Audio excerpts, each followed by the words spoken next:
Welcome to Getting Back Up, where grief meets growth. Two men, two fathers, and one shared journey of rebuilding. We're talking about life after cancer, love, loss, and everything no one tells you. Well, let's get into it. Welcome back to Getting Back Up, Finding Life After Death. I'm David McLean. Jamal Jones. And we're bringing back Melody Rollins Downs. Man, that was some kind of conversation that we got into, wasn't it? Yeah, the last episode for sure was really good. Like we talked about, just kind of meeting her, right? Getting to know her story. I mean, very amazing, talented, extremely bright, woman and beautiful family that they've created, but also a beautiful community. Yeah. So, this episode really gets a little heavier though, because she kind of left us hanging with only teasing us on kind of the beginning of Quintano's health struggles and how he himself wasn't even really kind of owning it. Yeah. Right. Denying it. Yeah. What was really going on. And this gets heavier. Yeah. This is going to get that response we as men tend to have, and then have to reconcile with, okay, getting down to it, what needs to happen here so that I leave these people in a certain situation, right, and life carries on for my children and my wife who is left as a survivor. So this is Chapter 2, episode 2. Yeah, enjoy it. We could not get all of it in one episode. We had to bring her back. Yeah, and this is going to be this is going to be a good one, good conversation once again. But roll it.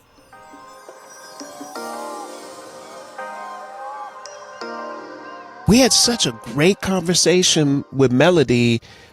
We didn't get to a lot of stuff we wanted to, so we had to bring her back for part 2. Yeah, I think it was a little bit of nostalgia, a little bit of our own just enjoying hearing the story with Melody. She's such a good storyteller, but also so many parallels allowed us to kind of, let us sit down and just listen, like, being on the other side of the table a little bit. But it was a good, but yeah, we got some more questions that I think are going to be go into this deeper next level of discussion with Melody, and we want to welcome you back, Miss Melody Rollins. Thank you so much. It's fun to be here and to continue the story. So it's good. Yeah. But so when we left off, we were talking about your late husband, Quintano, and seeing that decline to a great extent, and then trying to put things in place to make sense of it for your children and your life moving forward. So we want to kind of jump back into that moment when you had to move forward, and just kind of the process that you kind of started at that time, that next day, that kind of thinking about, all right, we have to move forward. And then what steps you at that point started to think about. So maybe start there. Sure.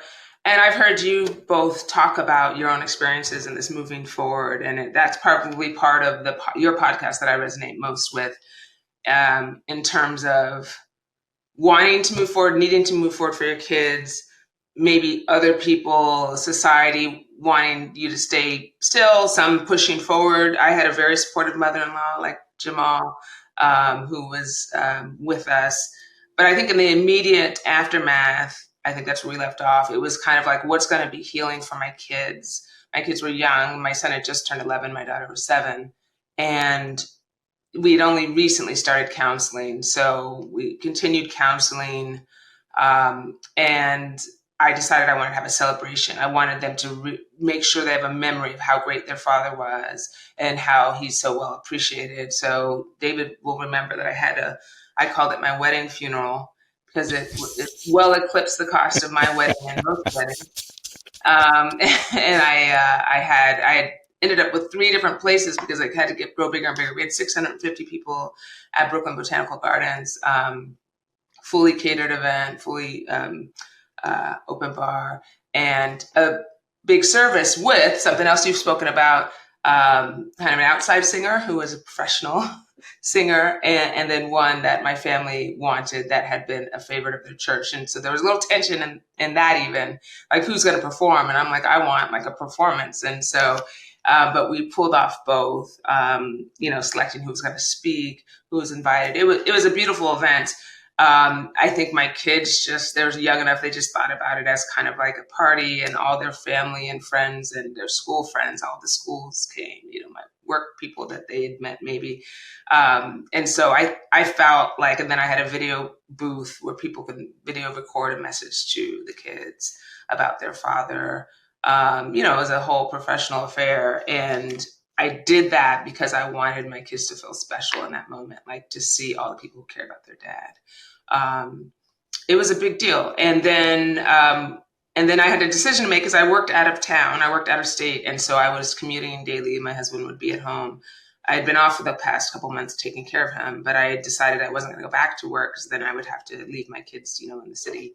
But both of them wanted to move. They said, we want to move to where you work in Connecticut. And I thought that was interesting, and we tried to dig into that. And I think both of them, this was during summer, right? So school was not yet started back. I think they both didn't want to be the kids whose dad had just died and be known as that. My husband was well known in our neighborhood, so anytime we stepped out of the house, I got myself together, maybe did my hair, maybe not, got dressed, and I'm thinking, like, I'm going to go to CVS. This will be a good day. Get out of the house, get some fresh air. And then, like, it's the first step on my door, on my stoop, and someone would run up to me. Oh my gosh, I just heard, and cry. So I could get to the corner maybe when it was just too much, like too many people would see me and come up, and I appreciated their wishes, but it was kind of like, this was my moment not to cry and to get some air and to not think about it. And I kind of related to their feeling. I think that the idea of going somewhere new seemed exciting. And so I looked up the internet when school started. Turned out it was like the next day. So we just got some stuff in a car, and that first day of school in Connecticut, we drove up. I had figured out what schools they'd go to and drove to the, front desk and birth certificate. I had a lease from an old friend who used to live in this town. And so she gave me a lease saying that we lived here. And then I said, by the time they got out of school, I was going to have a place for us to stay. So I looked for an Airbnb and found the only one in town. Long story short, we stayed there for 2 weeks and ended up buying a house and moved in 2 weeks. We never went back to the place in the city. I hired people to take everything that we would need, move it and install it in our new home because I didn't want to go deal with those memories. So I'm a little bit of an escape artist, a runner aware of my feelings. David might know that about me. But in the moment, I wanted to be strong for my kids, and they were happy. They were excited. My son got on an elite basketball team. My daughter made friends. I immediately formed connections. And so we kind of started our new life.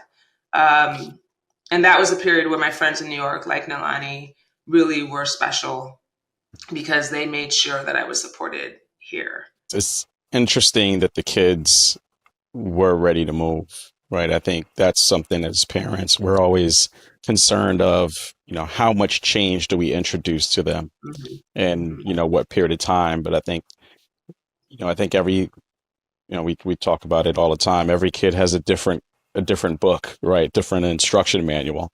So I think you were kind of blessed with a situation where you could all align on what resetting and turning that page forward looks like for all of you. So that's good. Yeah, it was hard, and that none of my friends wanted me to do this, and I was very almost screamed at by close people. They're like, "We are your network. We are your people. We're going to take care of you. We promise you we're going to take care of you. Why would you leave us?"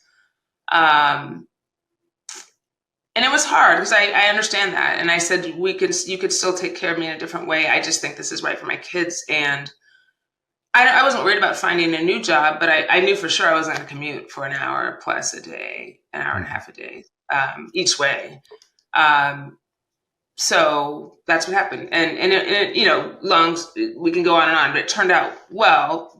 The things in those early days were, I had a friend who came up and cooked for us the first 5 days because she knows I hated cooking. And she made Lucas's favorite dessert. And she came and she took the train up. She brought pots, pans, supplies, cooked. Even though I had that, she just brought it.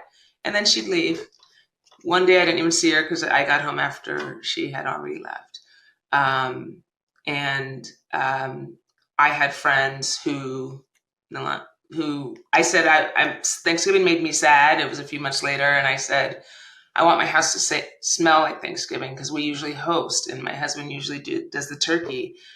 I don't want you guys to just bring over food. I want it to smell like Thanksgiving. So everybody brought the supplies and the groceries and came super early from New Jersey and from everywhere else to make Thanksgiving dinner at my house. And we had a fun time that Thanksgiving, a beautiful time.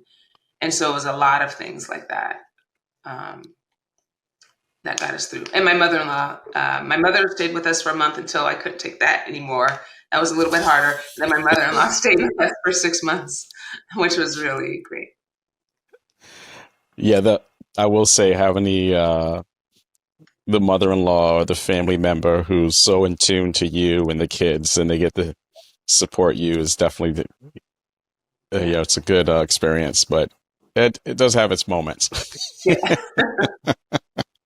Mel, when you put your children in school, did you alert the principal and the counselors, hey, this is what they're coming from? You don't have to single them out because of their loss, but know you're part of my team if you see some characteristics that you can't identify readily, you'll know it's loss. Mm-hmm. I did for both kids. Funny enough, my son was just starting middle school, so 6th grade, and they had just decided to have a grief group for kids who had lost parents. And there were a couple, interestingly enough, I had been introduced to the moms because as soon as I came to town, I did get wrapped in a warmth of friendship and from many people in town that I was introduced to through various connections, and including this group of widows. And so they had this grief group. My son didn't love it, but he had that I was on the dad's text chat for all the practices and the games till I had to get off of that. I said, I'll figure out how to stay in touch. It was a lot. But people were really helpful. A lot of dad chat. Dad chat was aggressive.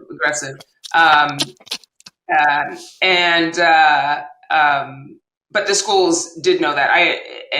My daughter's school said, oh, for sure. And I don't know that my kids were the expressive type or the carrying their grief on the outside type. But, maybe it made a difference. I think for us, the biggest thing was I heard my son, when some of his friends were over soon after we moved, like October and November, he made friends immediately. My son's very social. And one of the kids says, well, why does your dad never come to your games? I only see your mom. And my son said, oh, he's busy. Mm. And we talked about, then the same kid came over again. He spent the night, and we had these big pictures that were blown up that we had used as display at the funeral. And we had them like in the hallway. And then the boy says, oh, that's your dad. He goes, don't worry about it, man. My dad left my mom also. Mm. And I was like beside myself. I was explosive. Mm. And I was like, I waited till the boy left, which is like the biggest accomplishment I had made in my life up until that point, because I was so mad and hurt. And I said, Lucas, you've got to address this. You can't lie or say things about your dad that are not true.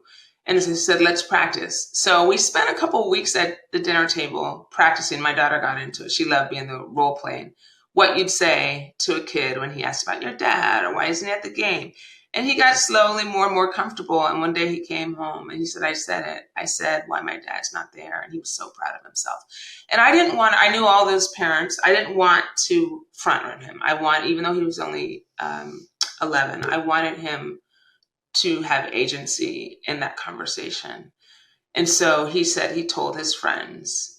That's when I told the mothers that didn't know. Like the core basketball group knew because of we were so intensely involved with each other, but the rest of the friends, I told their parents. But that was hard, and he was proud of himself. He was proud of Yeah. himself, but I knew it was hard for him.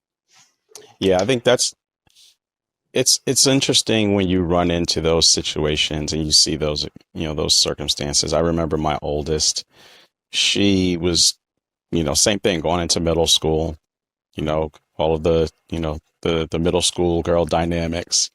And, there's the people who joke about mothers and they crack mothers jokes and all of these things and, jokes about your parents. And, I had to tell my daughter is the same way. Like, hey, like if it gets uncomfortable because she was getting resentful with some of it.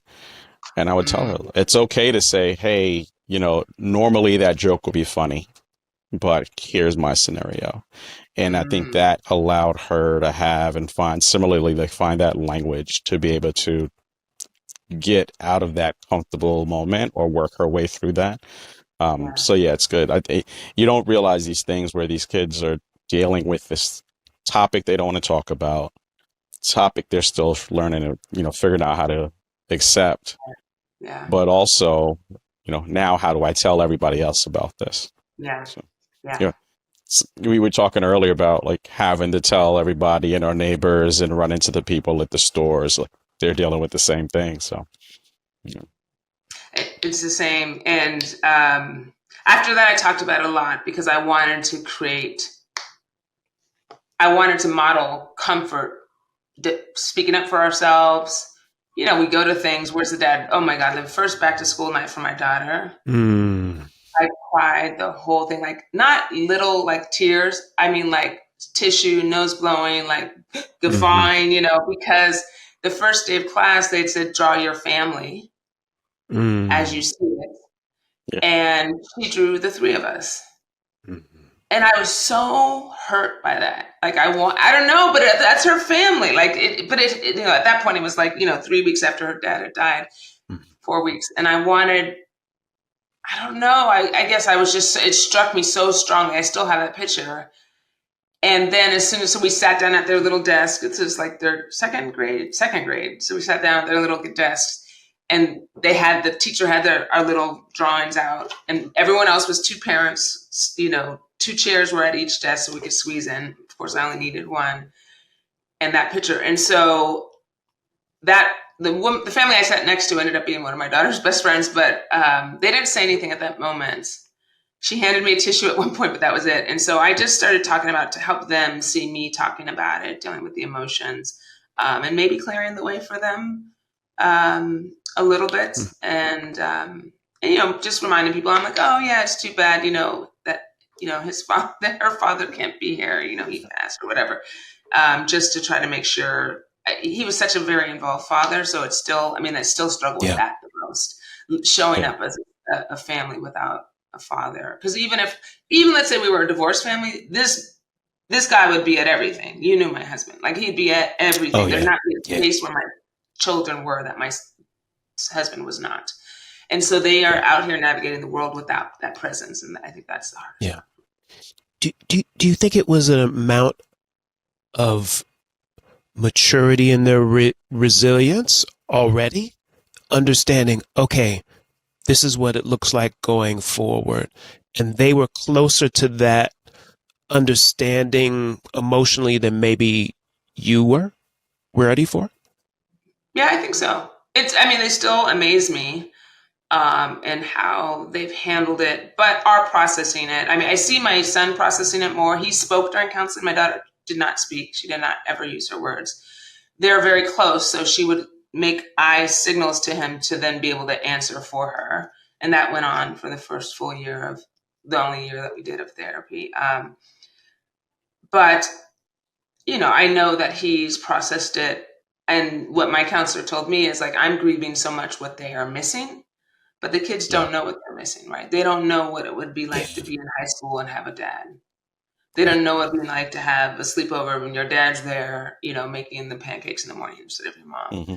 And so I grieve so much what they're missing because that was so important to us, like how we were raising them and the experiences they had. So I do think they're probably more well-adjusted at this point than I am. What do you think is, as you not to completely shift gears, but what do you think through this whole process? Because I think it touches on a point of like how the kids grieve versus how we grieve as adults. What has been the most difficult process for you, or part of the grieving process for you? I mean, this is something David and I talk about. I just didn't sign up to do this alone, So for me, like I don't like cooking. We said if we had a second child and he wanted a daughter. If he had a daughter, he would take her after 12 and handle all the stuff. He was like a girl dad. That was like what he lived for. And I'm like, I have a teenage daughter now. She's 13. I didn't sign up for this. I mean, she's good. But I think about it a lot. I'm like, he was supposed to be doing this and talking to her, and her shorts are too short. They're wearing the midriffs all the time. And I'm just like, what is going on? I didn't sign up for it. And it was like, I didn't wake up early on Saturday mornings. I never did. I just lay in bed, and he loved doing that. So now that first couple of years, I hate to say it for those of your audience who are just going through it, but I was mad. Like I have to wake up at 6:30 and drive to some basketball tournament 2 hours away again. And I worked all week, and so there's never a trade-off with your spouse. You're kind of like, you got this. Oh, this is happening. I'll get this. You get this. There's never. Yeah. And I didn't want to make a little man out of my son. You know what I mean? Like this idea of making him bear that load. So I was always very resistant of that. Of course, my kids have responsibilities. I'm the hard-ass parent. But I didn't want to put that emotional bearing on them. But sometimes they'd see me a little bit frustrated. And I just say, I'm frustrated because your dad loved to do this and I did not like to do this. And parenting is a full-time job, and it's so much, it's meant for two. And sometimes I just get down when it's just me. And or the decision overload. Now it's decision overload. Mom, I'm going to do this. I'm going to do this. Then I'm going to go here. I'm going to do this. I'm going to do. And so sometimes I've gotten good. I'm like, I'm going to pause all responses because it's a lot. I got to think through the first, second, third order consequences. And each of you has 5 things you're waiting on.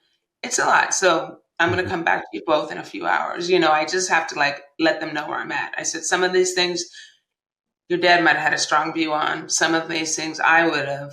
And now I'm processing for both of us. And I'm trying to be fair. The dad was the nice one. Their dad was the nice one. He was. And so I don't want to come off too strong and, harsh. Yeah. And so so we talk about it. I'm like, what would your dad have said? And so Lucas is always like, no, he would have just asked me to explain myself. And then if he liked my explanation, he would have let me go. I'm like, all right, let's try it. Whereas I'm like, no, because I said so, so we had a good yin yang in that respect. So I said, okay, let's do that. And so it's worked out, but man, those moments, and I know you two both relate. Yeah. No question about that. Yeah. I didn't sign up for ponytails and buns every morning. But that's hard. I've become a pro. So now, in the morning I'm getting my 5-year-old ready, and I'll ask sometimes. Most days I don't give her a choice. It's just like, here's out. This is what we're doing today. Yeah. It's real. It's real. And not that you don't care, but it's just like yin yang. Who takes out the trash? Who does the dishes? Right. Let's just make you a get plan. this, I got that. Yeah. Yes. Yeah. And Mel, about the midriff showing and stuff, and oh man. So as fathers, it's multiplied, I think, for us. Who's this little woman in my house? So yeah. But Mel, what do you hear your children saying in reflection about Quintano? I remember this, or things they wear that reminds them of their father, things like that. Give me a sense of where they are now with that. Yeah, Camille still doesn't talk about him a lot. She's part of conversations talking about him and a very active listener, but she does not say things. She will say things based on memories we've shared, yeah, Dad would have picked, if we're swimming, I was just thinking about a vacation. And I'm like, no, I don't want you going that far. She goes, yeah, because you're not Dad. You can't save me if the undercurrent comes. I'm like, yeah. But she doesn't talk about him, but she engages in conversation.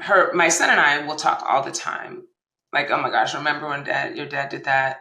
And now he's a senior in high school. He's applying to college. So I read his essay, and it was a reflection. He wears his dad's dog tags.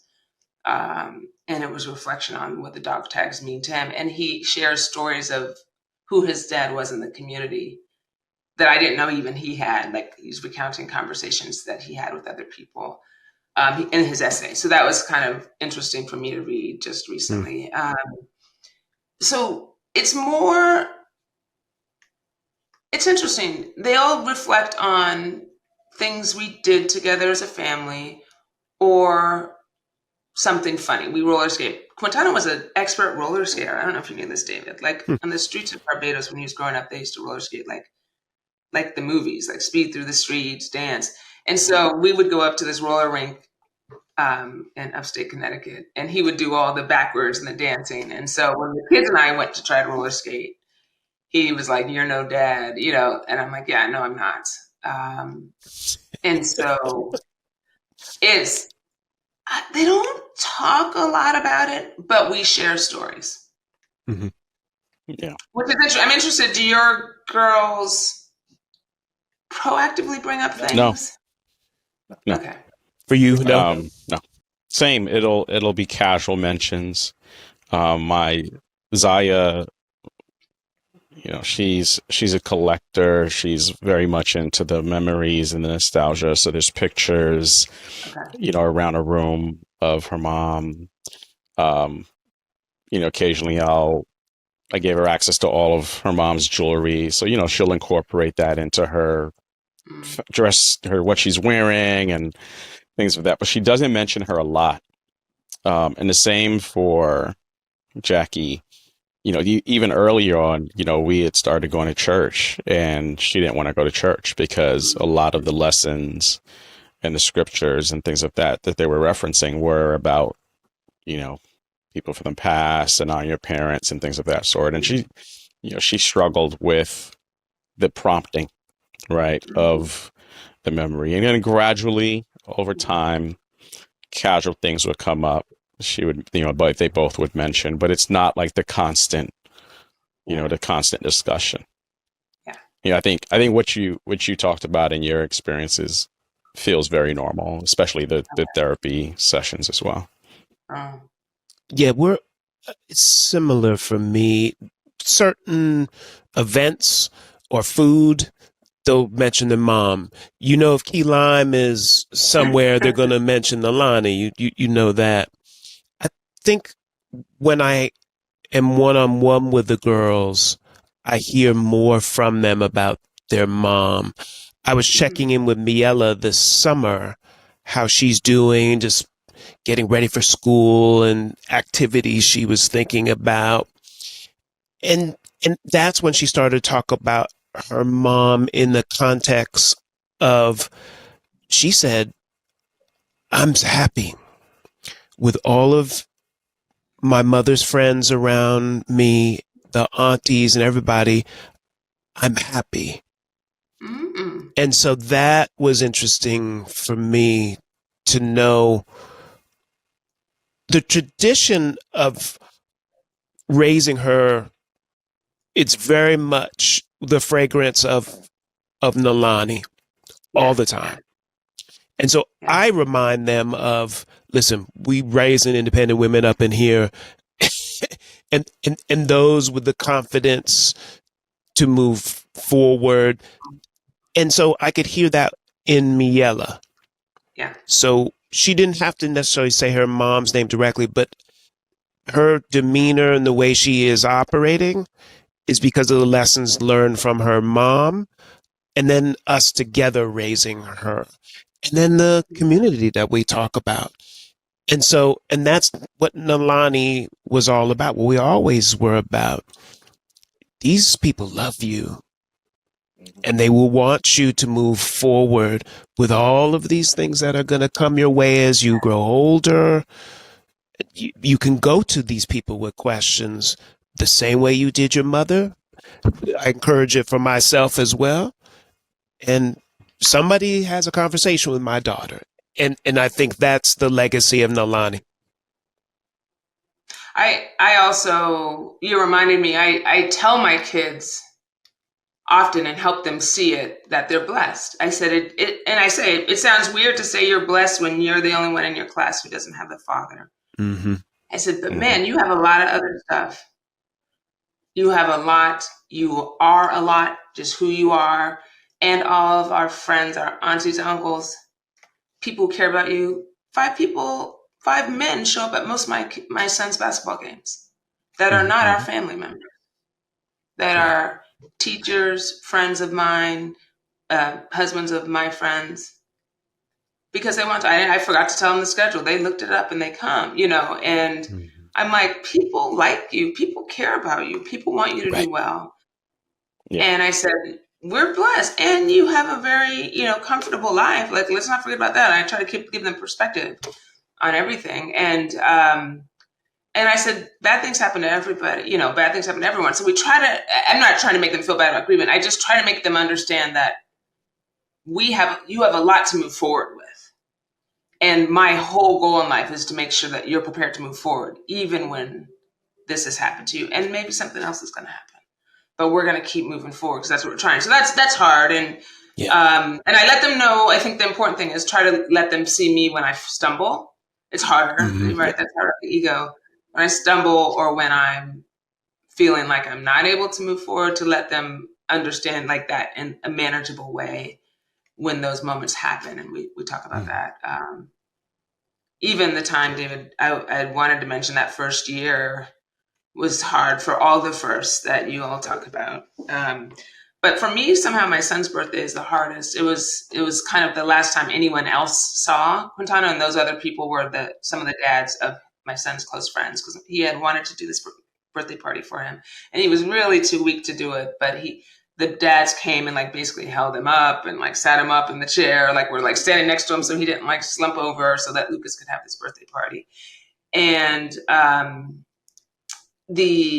so birthdays are always hard. So the first birthday after he died, Nalani drove up from, it's a long way, an hour and a half for the distance of our houses. Once I moved and y'all had moved in the burbs the other direction. So she drove up because I just got on the phone with her and couldn't say words. And, I called, she's like, hello, and then just kind of hung up, and she drove up, and it was a happy day. My son was having a birthday party, but I was just like, I need a moment. And so later I told him, I'm like, he's like, oh, I was not here. I'm like, because she knows this was hard for me. It's so beautiful to see you grow up and have another birthday, but sometimes it's hard for me. But we have people like that who come here and support us. Yeah. I think that's a good example of the community and how they step up to help you. Yeah. Where was the what did you learn in that process to help you help other people? I think what I've learned is, I had a very big wedding funeral. I had a lot of people supporting us, giving us food, giving us flowers. It was almost too much in the moment, right? But then like a month and a half later, it was my friend who came up and cooked for me. It was Nalani coming over. It was my friends who came and had things. Like, to remember the people, it hurts more and you're actually dealing with it. I moved. I went back to work right away. Like I was doing too much. There was 2 months bought a house, negotiated a house. Like, it was 2 months of like, left my house. Didn't want to take anything, so furnished a whole new house, because I was like, I'm going to leave a mausoleum over there. So I was doing too much. And so it's 4 months later when this stuff starts to hit. So I've learned to like show up for people the 2, 3, 4, 5 month later mark. I've learned to be forgiving of people who don't show up well. Mm-hmm. Yep. And thankful of people who do. I want to write a book on it. I always say, although I think maybe it's been written, but you're going to be surprised by the people who don't show up well or show up in a bad way. And you're going to be surprised by the people who you least expected who show up in an amazing way. I think sometimes grief, the common experience of grief an unexpected, too soon loss helps inform that. Those people who are able to show up in the way that is comforting. So I try to be that person for other people. And I know I hadn't in the past before I experienced this level of grief. So I try to be that person. I've learned that it's okay. I've learned about the process. And I'm in a widows group here in my town. And I just said this to a new young widow. Her very healthy, very active, very public husband died. Had a rare heart condition, didn't know it, died doing a triathlon.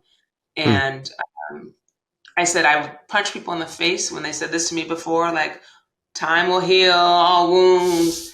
I hated that. But I said, honest to God, I couldn't breathe for a year. The second year, like, it hurt to breathe. It felt like something was obstructing my throat.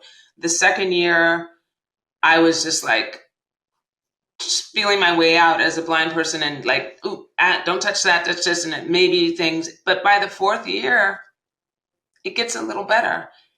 And I don't say that as, don't worry, you have exactly this timeline. I say that as, try to keep breathing tonight, because the breath will start to get earlier and easier. Maybe 1 year, maybe 2 years, maybe 3 years, maybe 10 years, but just keep breathing through tonight. Because there were some times in those early days where I'm just like, I literally don't feel like I can get oxygen through. And so I've learned that. Yeah. These are good lessons for this community. Yeah.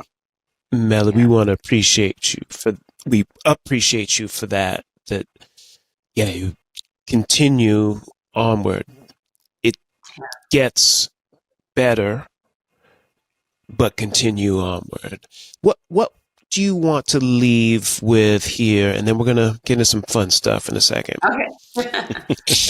we're down in it now. Yeah, this is down in it. We go heavy. We gotta bring everybody back up. Right. So what do you want the broader community to know about Quintano? Something they need to hear about them. Maybe they don't know. Could be funny, could be serious. But what do you want to leave here in this conversation that folk don't know about Quintano? Well, I'm glad you asked that. I thought about it after I spoke about him not really acknowledging that he was going to die. He didn't to the end. I bought 100 cards for him to sign for every birthday. He didn't want anything to do with it. So I had all these ideas. And so it almost makes him seem a little bitter and mad. But man, he was the most optimistic, we're going to be great, you're going to be great, the biggest cheerleader in the world. And he took life by the horns and wrote it and wanted that for his kids so much. Mm-hmm. And that's where I just want people to know that. I want my kids to know that. I want my kids to know that people know that, so that they have that indomitable spirit in them. So I can appreciate that while he struggled to die, because he never would let himself to believe that he would be taken away from his kids and his family so soon. I appreciate the other side of that is that he always was optimistic and had hope. Absolutely. Yeah. Thank you. Yeah. We appreciate all that you've said. You've given so much of yourself, and we appreciate that, because I think, and why it was so important to have you on the podcast is to talk about that perspective, seeing this man, the changes because of the illness, and to hear it from your perspective, because Jamal and I can say so much. The people who reach out to us can say so much from their perspective, but it's that partner in life with them and that female perspective and taking on all of these responsibilities that men and women in these relationships really need to hear about. It's not uncommon. Right. It's not uncommon, but we have to do it because we have to continue on. So, Melody, we really thank you for all your perspective. And so now I want to turn to Jamal and I are big music people. And Mel, I know you are. So I need to, and I throw crazy stuff at you, when I see you, that. Because I'm purposely eclectic. You know that. Yes, but tell me musically, a couple of questions. During the time you were going through the challenges with Quintano and explain to your to your parents, but to your children what was happening. What music do you remember listening to, or could you not listen to music at that time? Yeah, I was, because that was a period I was still commuting to work and I would drive. Okay. So I had a routine of a little news radio, a podcast, like, maybe the news podcast, and then music. I got on a gospel kick, which is crazy because I am not extremely religious, but I got on a gospel kick because I felt like that was uplifting and positive. Gosh, this is a long time ago. And there's one song that I probably played over like 10 times a day, which is terrible. Far Away by Kindred and the Family Soul. Okay, sure. Oh, I remember that song. Far away from here. It's basically saying, I want things to be like they used to do, like they used to be. And to this day, when I hear that song, I kind of shake and then I listen to it, but it's very much Quintano's dying song in my mind, because it was like, I just want things to be like they used to be. So I listened to that one. I don't know why. It's just soft. But I didn't have otherwise a big thing. I'm not like you, where I find as much solace in music. I don't think to go to that first. I should. I will listen to a podcast before I go to music. Yeah. I mean, there's definitely that balance in that, because then it's clear the mind or inform it, or sometimes you want to clap on 2 and 4. So that's also something to consider. So anything resonating now musically that you listen to? Oh my God. Well, I'm listening to D'Angelo right now. Rediscovering his musical talent. Because I was one of those that probably made him mad because I was blinded by the body in the video for several years. And so now I'm trying to messed up a lot of brothers. Yeah, see him as an artist instead of a body.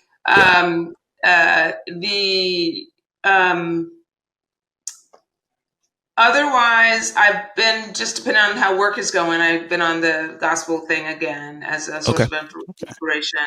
And I don't even have like go-to artists. I listen to like a list, playlist. And then, I mean, Stevie Wonder is always kind of my healing. I think that maybe it reminds me of my childhood. So I have been doing the catalog of Stevie for quite a bit. But I know you get your little West Coast rap and stuff. Oh, I like hip hop. You go ahead and say it here. That's all right. I love hip hop. I'll listen to NWA on a regular. I mean, their album, one of their albums is like just a classic. It has such good music. I would listen to Kendrick. Of the current artists, I still am like a old school Common fan. But I'm definitely hip hop. I don't love R&B. So David, we talked about that. I don't love R&B. I'm definitely more of a hip hop, a little West Coast. Yes, I know. Yeah. West Side. So I'll listen to that. I listen to old school hip hop. Yeah. Okay. Well, I'm sorry. I know I'm listening to what you send me. I know you got me on some rock stuff. I'm listening to it. Oh yeah. He's always sending me rock stuff. You know, he says it to you too. I'm a former musician, man. So I listen to it first and then decide if it works for me. That's Sleep Token wakes me up sometimes. So. Lucas was like, "What is going on?" Because I had it on the house speakers. I'm like, David wants us to listen to it. Just listen. Thank you for allowing me to do that. There's some good stuff in there. Good music is good music. Doesn't matter who it's coming from. He's trying to get me to listen to this. He went to the NBA YoungBoy concert. He's so into this NBA YoungBoy. He's like a super fan. I didn't realize this. My son. Yeah. And I was like, I can't listen to mumble rap. And he's like, he's a multi-talented artist. He sings. I'm not there yet, but I'm trying to understand him. I don't know. That's a rough one. I don't know. Well, Melody, thank you again. This has been a fun experience. I know not as easy, some difficult moments for you, as it was for David and I when we started this journey, I'm sure. And we continue to support you and your family through your process, through your grieving process, as you guys continue to move forward. And I'm sure our community of men and women who are listening over the last couple episodes will learn a lot. And we appreciate all the time that you've given us and all your support. Yeah, thank you so much. It's fun. It's fun. It's good to reflect on this sometimes. And so I appreciate you all and love listening to what you're doing. So keep going. Thank you. We appreciate that. Thank you for joining us on Getting Back Up, Finding Life After Death. If something in today's episode spoke to you, pass it on because somebody out there needs to hear it. For sure. We're on all the social mausoleums. So follow us on Instagram, Threads, TikTok. Mostly it will be in the form of Get Back Up Podcast. And be sure to subscribe to us on Spotify, Apple, or wherever you get your podcast. And remember, getting knocked down is part of life. But getting back up is how we live. We'll see y'all next time.